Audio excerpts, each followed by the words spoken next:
Hi, I'm Summer. I am a grateful recovered alcoholic. Welcome to The Spiritual Life is Not a Theory, Big Book Compendium's Friday night Big Book study. I have tonight here with me Miss Kathy. And would you like to introduce yourself, Kathy, and tell us a little bit about yourself? Thank you, Summer. My name is Kathy. I'm an alcoholic and I am sober since March 13th, 2016. I have a sponsor who has a sponsor and so forth in a home group, which is Belfast Recovery Group, and I'm located in Orlando. Yes. Great to be here.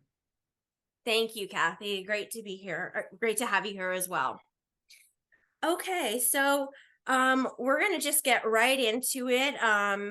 We there's really not much of a review other than here we are with our alive and active big book, and we're doing it line by line, and we're learning a lot. As far we did the table of contents and the front page, but so far we've learned about this being a textbook and this being something that we study and that we come back to a lot, and we don't just go through it like a novel. We use the big book as as our main point of reference. It's what navigates us through as far as this program goes. It lays it out for us, and um, without this big book, I don't know where we would be. So that for me, this is my right hand. I hold it all the time, and it is a textbook to me, and it's here for studying. And we've talked a little bit about the history. As we have recovered from alcoholism. And this is a story of how many thousands of men and women have recovered from a seemingly hopeless state of mind and body. Beautiful. So I'm going to start with the foreword to the first edition. And all right, this is the foreword as it appeared in the first printing of the first edition in 1939. Okay, so just that, that this is the 1939. Back in 1939, there was three groups at the time, one in New York, Akron, and Cleveland, and this is when. So this is for the first edition, and the foreword as it appeared way back when. So the first edition, as far sorry, I'm finding trouble for words. Kathy, do you have something to comment on the 1939, beginning in 1939? All I can say here is this is exactly how it was written in the forward to the first edition when the book came out in 1939, and it was April 10th, 1939, I believe. Yes. Um, yeah. Yes. Okay.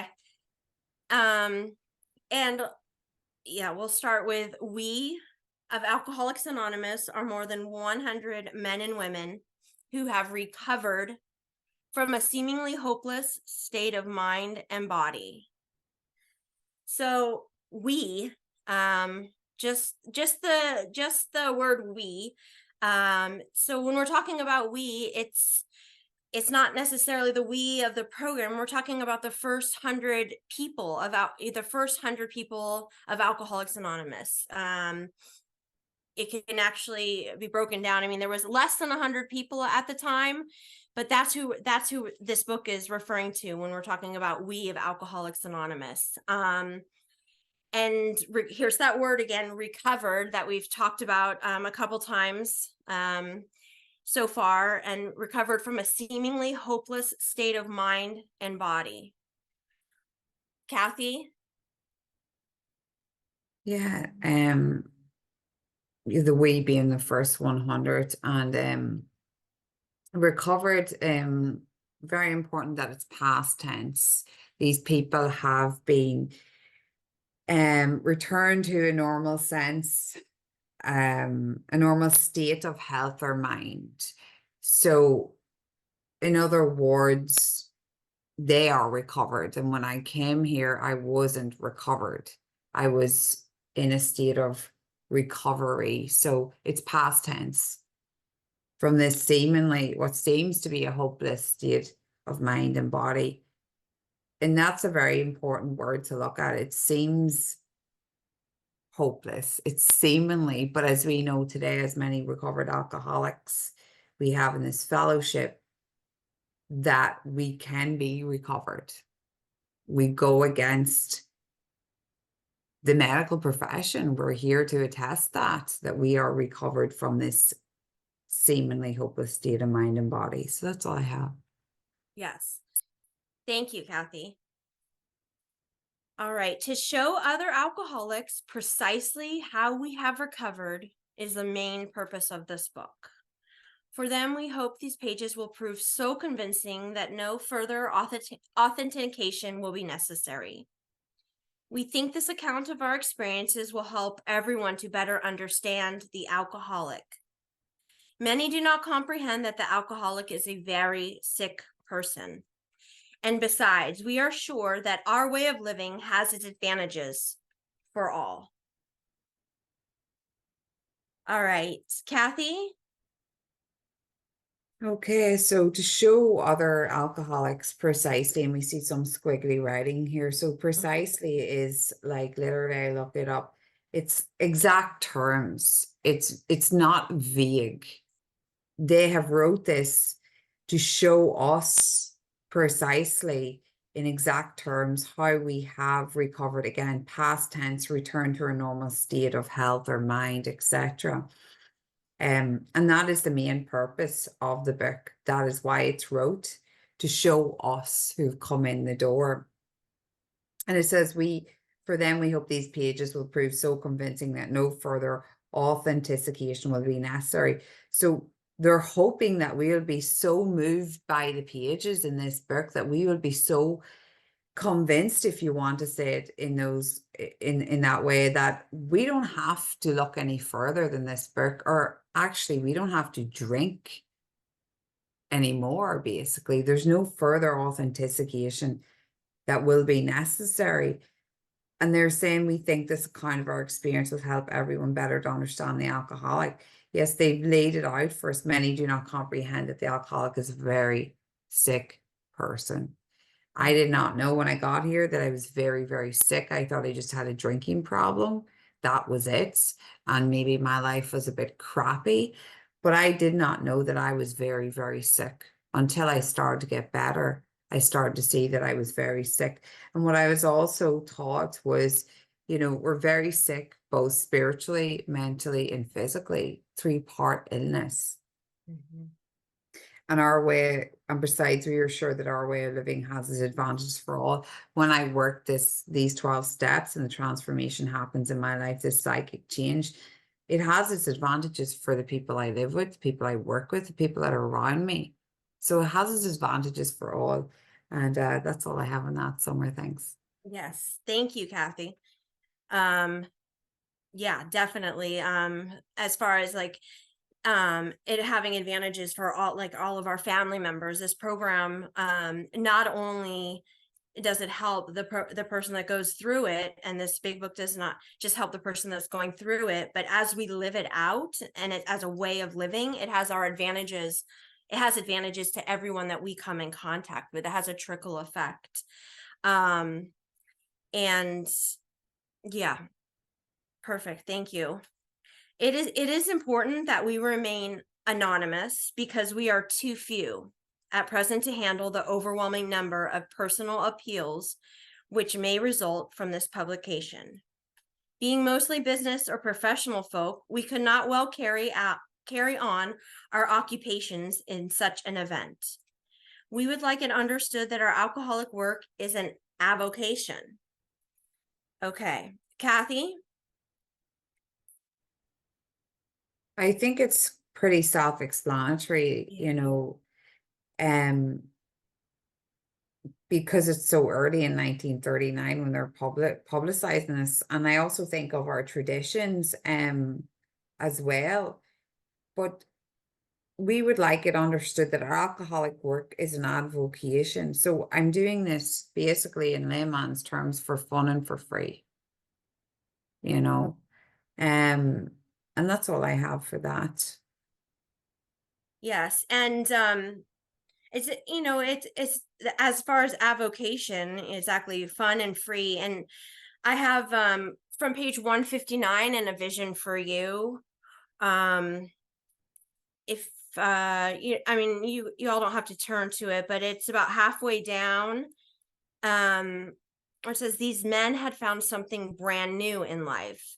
Though they knew they must help other alcoholics if they would remain sober, that motive became secondary. It was transcended by the happiness they found in giving themselves for others. They shared their homes, their slender resources, and gladly devoted their spare hours to fellow sufferers. Um, avocation. That's that's what I think of when we think about avocation. Um, Okay, when writing or speaking publicly about alcoholism, we urge each of our fellowship to omit his personal name, designating himself instead as a member of Alcoholics Anonymous. Very earnestly, we ask the press also to observe this request, for otherwise we shall be greatly handicapped. Okay. And what do you have something to say on that, Kathy? I suppose that would be at the level of press. Like at that time, they didn't have the traditions, but when they were speaking publicly, um, to not use our whole names, or I don't even know if that also means not to use their first name. It's kind of, I don't know, but not to be saying I'm whoever such and such. Um, and clearly they're asking the press to respect that request, because otherwise we'll not be able to function, be greatly handicapped. So that's all I have on that. Yes. Okay. We are not an organization in the conventional sense of the word.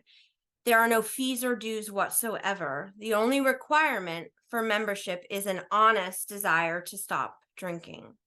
We are not allied with any particular faith, sect, or denomination, nor do we oppose anyone. We simply wish to be helpful to those who are afflicted. One thing that I have noted is that the word where it says the only requirement for membership is an honest desire to stop drinking, and that word honest was taken out in 1958. To my understanding, I mean, how honest could we be when we first come into the program? An honest desire to stop drinking. I mean, I know when I first came into the program, it was difficult to really be honest. So that word was taken out. Do you have anything to comment, Kathy? Yeah, so at the bottom of X triple I, it says we are not an organization in the conventional sense of the word. And like, conventional just means based generally on what is usually done in regards to organizations. Like most organizations, you have to possibly fill in your details when you come in. You have to join, you have to probably pay a fee. But in the ordinary conventional sense, the way things are generally done, we're not like that. Like as Summer just said, that we just need to have this honest desire to stop drinking, but we see that that was taken out. But we also don't have to pay a fee or a due whatsoever. We just have to have that honest desire to stop drinking, or desire to stop drinking. And it was great news to me to read this, that we're not allied with any faith, sect, or denomination, or do we wish to oppose anyone. And that's, we stand alone. We're not working with any particular faith, sect, or denomination. We simply wish to be helpful to those who are afflicted. And if I know I can remember that today for anyone that comes in the doors of a meeting, then that's the most important thing, regardless if they have an honest desire or not. That's the most important thing, is how can it be helpful to those who are afflicted. Mm-hmm. Awesome. Perfect. Okay. We shall be interested to hear from those who are getting results from this book, particularly from those who have commenced work with other alcoholics. We should like to be helpful to such cases.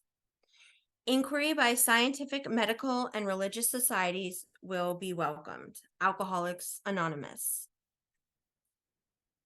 All right, Kathy.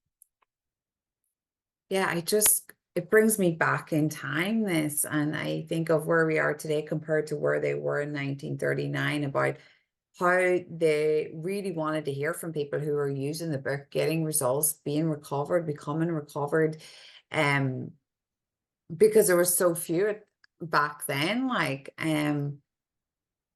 we only want to be helpful. There's that word again to such cases, and like how we advocate for these inquiries by scientific, medical, and religious societies, because we know as fellows reading this book that our great benefactors have been from the medical profession, some people from the religious society and the scientific, so little, little I suppose did they know, except the fact that they wanted people to inquire at that time.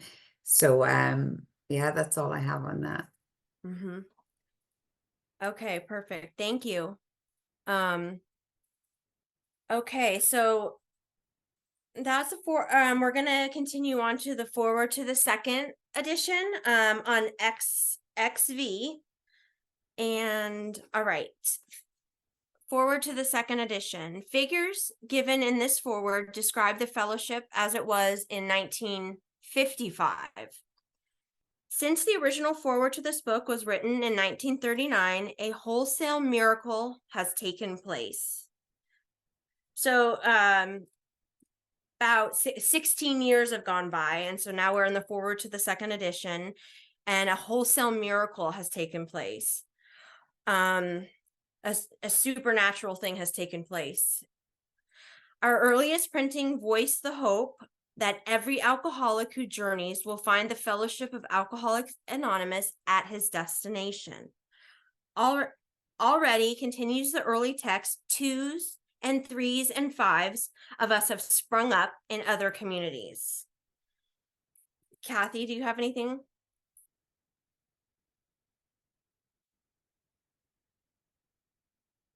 No, but I Okay. know there's a correlation back in A Vision for You on page 162 where it talks about how that every alcoholic who journeys will find the fellowship of alcoholics at the destination. Already continues the early text, 2s and 3s and 5s have sprung up in our other communities. So I think you touched on it all there in the other lines somewhere. So yeah. Okay. All right. 16 years have elapsed between our first printing of this book and the presentation in 1955 of our second edition.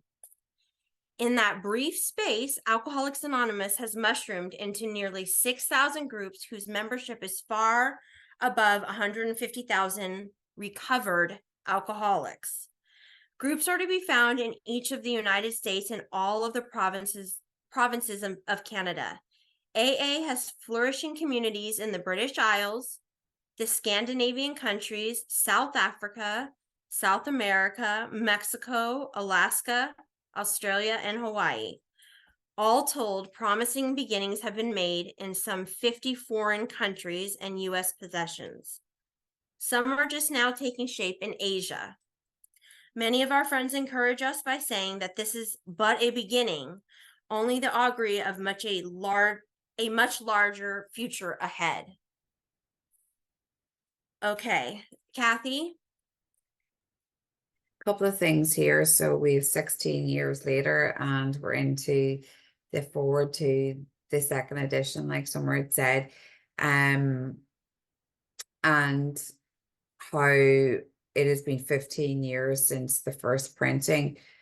But in like they're so precise in that brief space. We've now got 6,000 groups and 150,000 recovered alcoholics. We just read about 100 before this. Now we have 150,000 recovered alcoholics, and we see them rising up, like the groups in all around the United States. South Africa, South America, and many other foreign countries.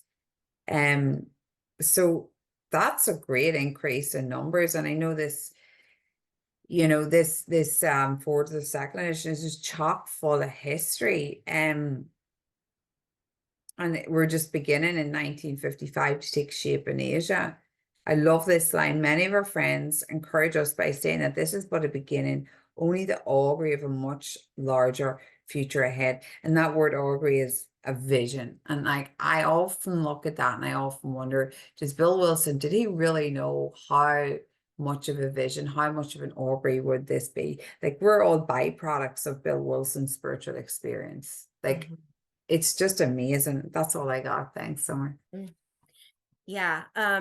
I I comment on that as well. Like it's a, I look at augury as a vision or prophetic statement, and it's like, did Bill have any idea like of what it was going to entail like years later? I mean, look at us now. Even though part of it has to do with the Zoom and the pandemic that put us in this situation, but we're all connecting with other recovered alcoholics all around the world, and making connections in all of these different places. And like, did Bill have any clue like what he was saying in the statement, that it was going to basically come to fruition just years later? And I when I look at Bill's writing, like it just I mean, I see how he for sure has some sort of like prophetic way of writing, and he's a visionary, right? And with the way that he wrote this book, and just even the lines that he said, like he's definitely a visionary. And I just wish that Bill was here to see like where Alcoholics Anonymous is today. Like, I mean, would he even understand like that the words that he wrote did come to fruition? Okay, here's the exciting part. Okay, the spark that was to flare into the first AA group was struck at Akron, Ohio in June 1935 during a talk between a New York stockbroker, Bill Wilson, and an Akron physician, that was Dr. Bob. 6 months earlier, the broker had been relieved of his drink obsession by a sudden spiritual experience following a meeting with an alcoholic friend who had been in contact with the Oxford group of that day. I think I'll stop there. Kathy, do you have anything to say on that? I just look at that word, the spark that was to flare, like little did they know, but that's just a little frothy thing for me. But during this talk between, as you say, Bill Wilson, the stockbroker, and the Akron physician, Dr. Bob, and I believe Dr. Bob was a proctologist. I can't even say the word correctly, but I think that's right. But the broker, being Bill Wilson, had been relieved of his drink obsession by he had a student spiritual experience following this meeting with the alcoholic friend who is Ebby Thatcher. And Ebby had been in contact with the Oxford groups of that day. I'm not very clear on the history about Ebby and Seaworm Greens and all of that, etc. There's some more history people in this room that could do a better job of this than me, but the friend was Ebby Thatcher. Yeah. Mm-hmm. And thank you.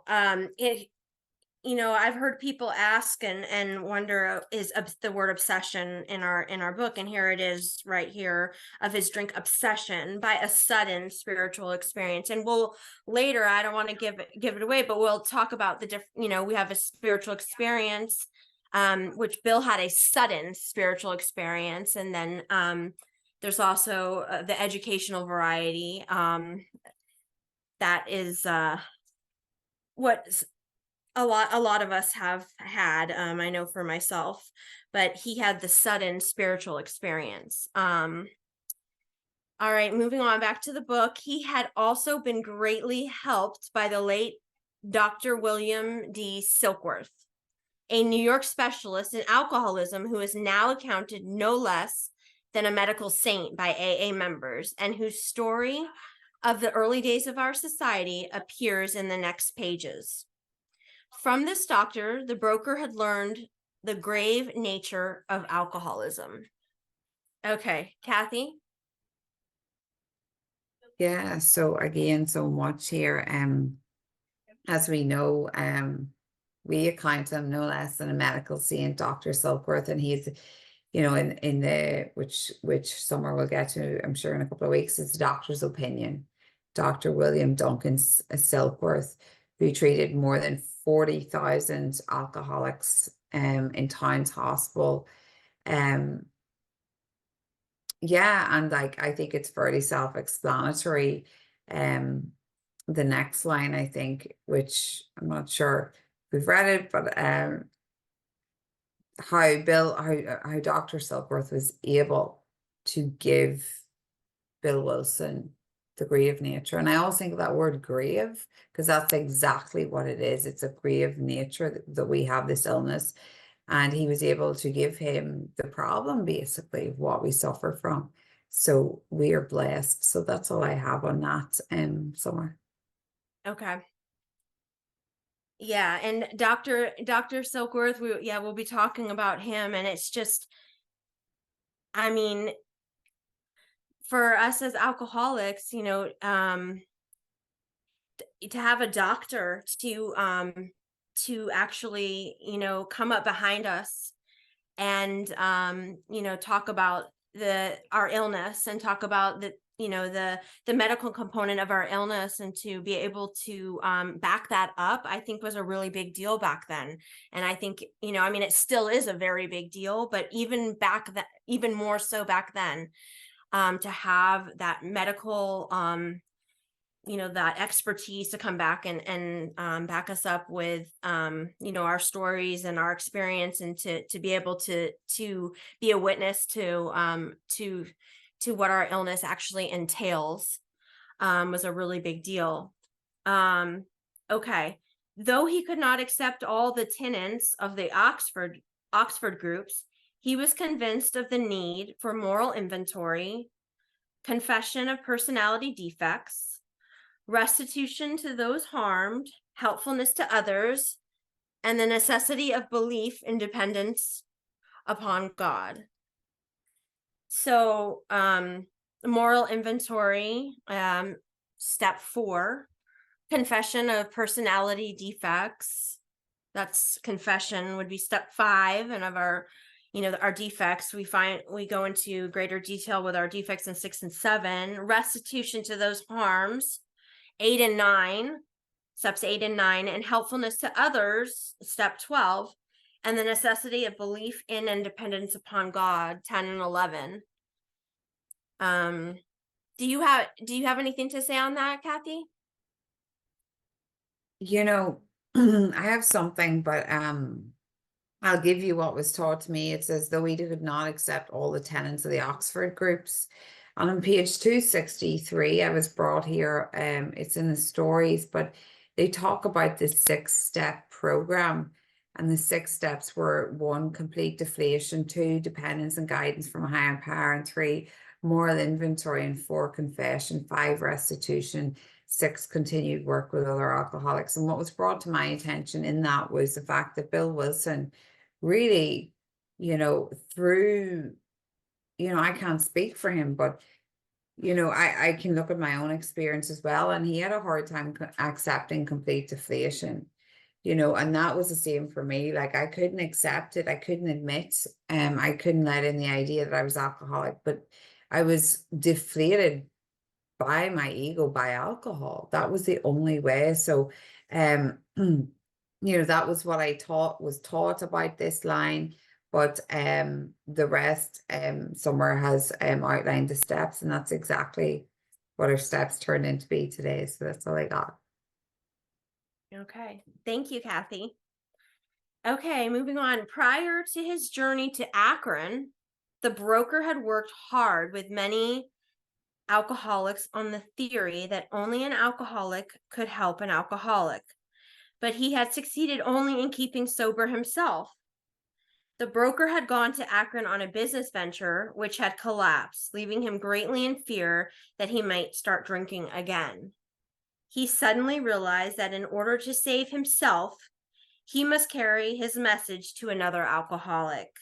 That alcoholic turned out to be the Akron physician. Okay, Kathy? Oh, I know someone else can tell this story better, but I really love this paragraph. I often pause here when reading it with others and like I get goosebumps. Before Bill Wilson goes to Akron on his business deal, he was trying to carry this message and help other alcoholics, as we know, but he only succeeded, I beg your pardon, in keeping himself sober. He couldn't get these other people sober. He was apparently taking them off bar stools or, going and seeing them and telling them about the solution, his spiritual experience, his spiritual awakening.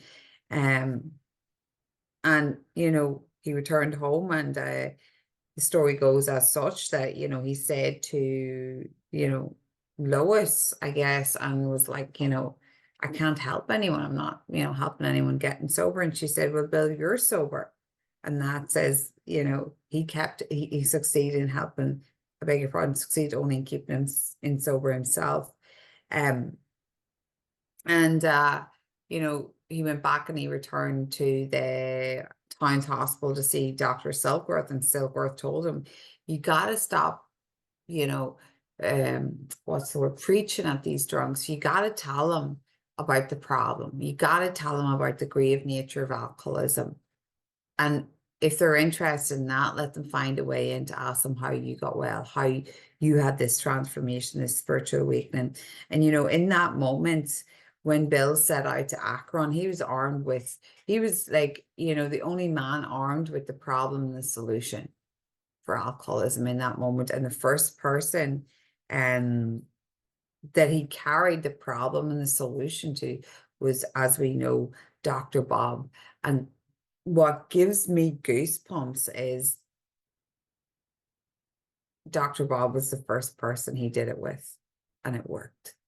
Like, and I love as well this because it's like Bill Wilson was doing it in order to stay sober. Like that's part of the reason why we work this 12-step and carry the message. So there's a must as well that in order to save himself, he must carry this message to another alcoholic. And Summer will touch on it in Bill's story, I'm sure. But about, Bill's many attempt to do that, and the result was he stayed sober. So that's all I have. Thanks. Thank you, Kathy. Okay. All right. This physician had repeatedly tried spiritual means to resolve his alcoholic dilemma, but had failed. But when the broker gave him Dr. Silkworth's description of alcoholism and its hopelessness, the physician began to pursue the spiritual remedy for his malady with a willingness he had never before been able to muster. All right. Do you have anything to say on that, Kathy? So I believe that like this spiritual means as well were like average ways, average means. And Dr. Smith, Dr. Bob, was a part of the Oxford group at that times, but he would go and he would do what he would, they do there, and he would drink. So he did not know what the problem was, the physical problem, the mental problem. He didn't know what he suffered from. He had this solution, but it didn't resolve the alcoholic dilemma because he didn't know what the problem was. But when Bill was able to give him the problem, basically what we suffer from, and it's hopelessness. I love that word hopelessness, because really we read in the forward to the first edition that we have recovered from a seemingly hopeless state of mind and body. And like, that's what the medical profession said about us. There's no other solution for you guys. You're beyond medical aid, you're beyond human aid. And this word hopelessness is all through this book, because we're beyond medical aid. We're beyond human aid. But in saying that, we heard to say that we can be recovered, but we must do the work. And so then this physician, as we know, Dr. Bob Smith, he began to pursue this spiritual remedy when he got the diagnosis of the problem for his malady with a willingness he had never been able to muster. And I love that word, a remedy, because a remedy is a solution.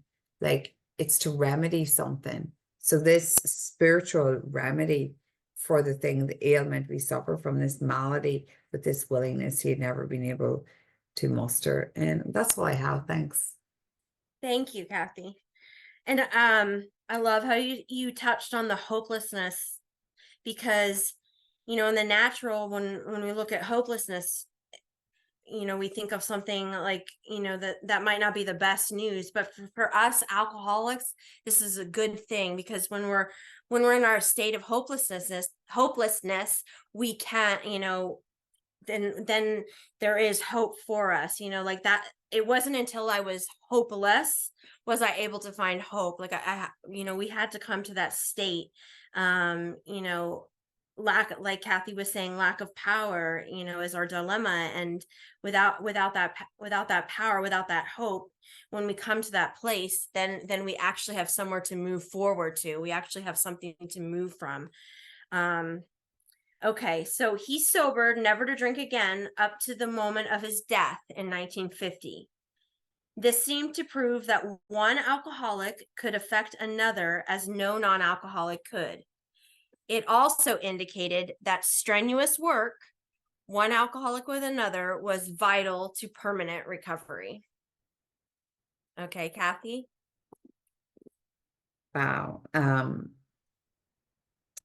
Just another example of how this program works. Clear cut, cast iron guarantee. Like Dr. Bob never drank when he got sober. He sobered up. His sober date is I don't know. Isn't that terrible to say? Because I heard there's different dates when we were founded, etc. What date the fellowship was founded. But I know there's some people here who will be able to tell us that, or possibly but that this proves that one alcoholic talking to another can affect each other like no one else can. Like, I love this line that it also indicates that strenuous work, so hard, tiresome work, it's not just a walk in the park. One alcoholic with another was vital to I beg your pardon, permanent recovery. And vital is means to give life. So like my heart is a vital organ to keep me breathing, to keep air. Is it air? No, it's blood going around my body. So I need that to stay alive. I need my heartbeat to keep me alive. So just like me working with one alcoholic to another is vital to my recovery. I used to think it was just my recovery, but actual fact is to the fellowship globally, worldwide. We stand shoulder to shoulder. One alcoholic helps another, helps another, helps another for the fellowship as a whole. And I see that as that way today. So this to me is already starting and already reminded me that I must work with other alcoholics just like they did with each other. And that's all I got. I think Howard has let me just see, I think he has a date in the chat. June 10th? Yeah, 6th the 10th, Okay. 1935 was Dr. Bob's sober date. Thank you, 6th. Howard. Okay, and I'm gonna read from on page 180.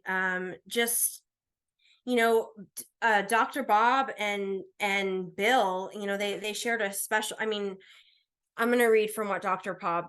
Bob says here. Sorry, on page 180, it's the second paragraph down. The question which might naturally come into your mind would be, what did the man do or say that was different from what others had done or said? It must be remembered that I had read a great deal and talked to everyone who knew or thought they knew anything about the subject of alcoholism. But this was a man who had experienced many years of frightful drinking, who had most all the drunkard's experiences known to man, but who had been cured by the very means I had been trying to employ. That is to say, the spiritual approach. He gave me information about the subject of alcoholism, which was undoubtedly helpful. Of far more importance was the fact that he was the first living human with whom I had ever talked who knew what he was talking about in regards to alcoholism from actual experience. In other words, he talked my language. He knew all the answers, and certainly not because he had picked them up in his readings. So Dr. Bob is explaining, the wonderful bond that he had with Bill Wilson, and that this was the first living man that he had met he was able to share and talk with him from actual experience. And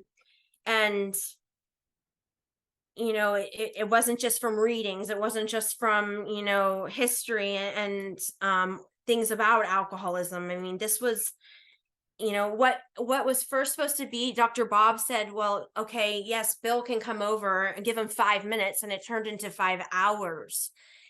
So it was a beautiful experience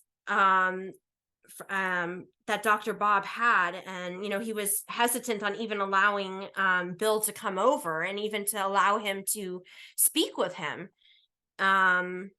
And it turned into like pretty much, a half a day where they were able to talk about actual experience. And I love that he says, in other words, he talked my language.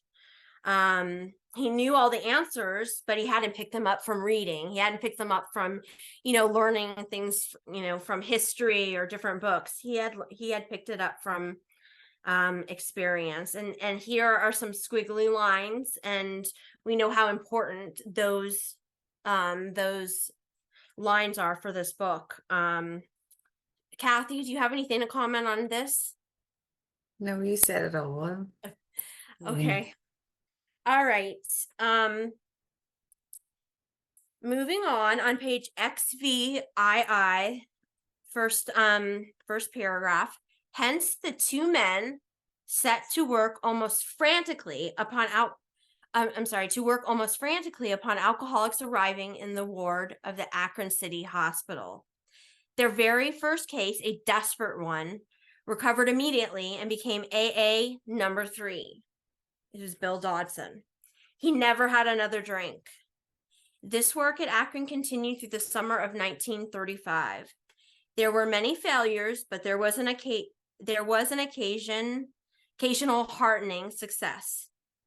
When the broker returned to New York in the fall of 1935, the first AA group had actually been formed, though no one realized it at the time. All right, Kathy?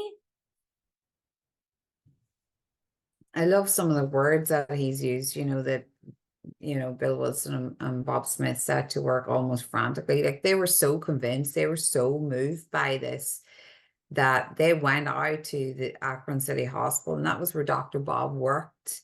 And their very first case, a desperate one. And I even kind of dared to touch on that word desperate, because when I wasn't desperate, I wasn't really willing to do the work. But when I was beat, when I was broke, I was desperate. Just like this gentleman, Bill Dodson, and his story is in the back of the book. And I believe it's Alcoholic Anonymous number 3 on page 183 in the 4th edition. His story is there. And Bill Wilson, as we know, stayed on with Dr. Bob during that summer, and then he returned to New York in 1939. And actually the first group had been formed, though they didn't even realize it. How amazing we don't get to see what's in front of us, but hindsight is our greatest teacher. We live forward and we learn backwards, if that's a way I can put it here. So that's all I got with that. Okay, beautiful. Thank you. All right, then a second small group promptly took shape at New York, to be followed in 1937 with the start of a third at Cleveland. Besides these, there were scattered alcoholics who had picked up the basic ideas in Akron or New York, who were trying to form groups in other cities. By late 1937, the number of members having substantial sobriety time behind them was sufficient to convince the membership that a new light had entered the dark world of the alcoholic. Okay, Kathy? So then as Bill Wilson returns to New York, a small group took place there. And I think the first person that Bill worked with, I could be wrong, was Hank Parkhurst. And then we had Henry Fitzmayo, I believe, after that in New York, and they had their little group then formed, and then one in Cleveland. I don't know who formed that in Cleveland. But it's starting to scatter as we see.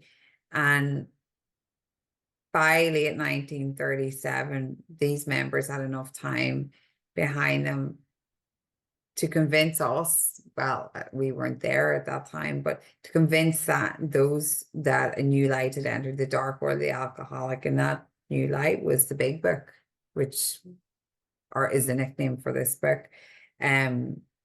Yeah, and there's great stuff in the next paragraph, so that's all I have. Thank you. Yeah, I love that. I love that last line. The membership that a new light had entered the dark world of the alcoholic. I mean, as an alcoholic, it seemed hopeless. It seemed dark, and now this new light had entered. So thank you, Kathy. It was now time, the struggling groups thought, to place their message and unique experience before the world. This determination bore fruit in the spring of 1939 by the publication of this volume. The membership had then reached about 100 men and women. The fledgling society, which had been nameless, now began to be called Alcoholics Anonymous, from the title of its own book. The flying blind period ended, and AA entered a new phase of its pioneering time. All right, Kathy. Thanks, Summer. Just a wee backtrack. I believe the Clarence Snyder, as Howard has posted in the chat, started the third group in Cleveland. So I love this paragraph. That this became the determination, this bore fruit in the spring of 1939 by the publication of this volume.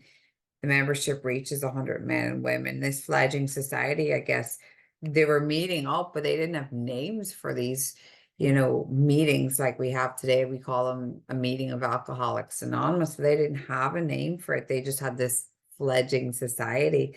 I love the words because they didn't have, like, as I said, a name, but we got our name from the title of this. So from the title of this book, that's when the meetings got their names, from the book. And so the flying blind period ended. So I always really make that clear that that's where we got the name for the rooms, from our basic text from the book. So that's all I got on that. Thank you. Perfect. Thank you. And I think we will oh, thank you, Howard. The drunk squad of the Oxford groups. Sorry. I think we are going to end here. I think this is a good spot to end. We'll begin next week in the next paragraph, but I think this is a good place to end. I'm going to stop the recording, and then we're going to open up the room for any questions or questions or comments or anything to share. Kathy, I really appreciate you being here tonight. Thank you so much for all your wisdom and for being here with us. Thank you, Summer, for asking me, and thank you all for coming out tonight, and come back next Friday because it's going to be better than this Friday.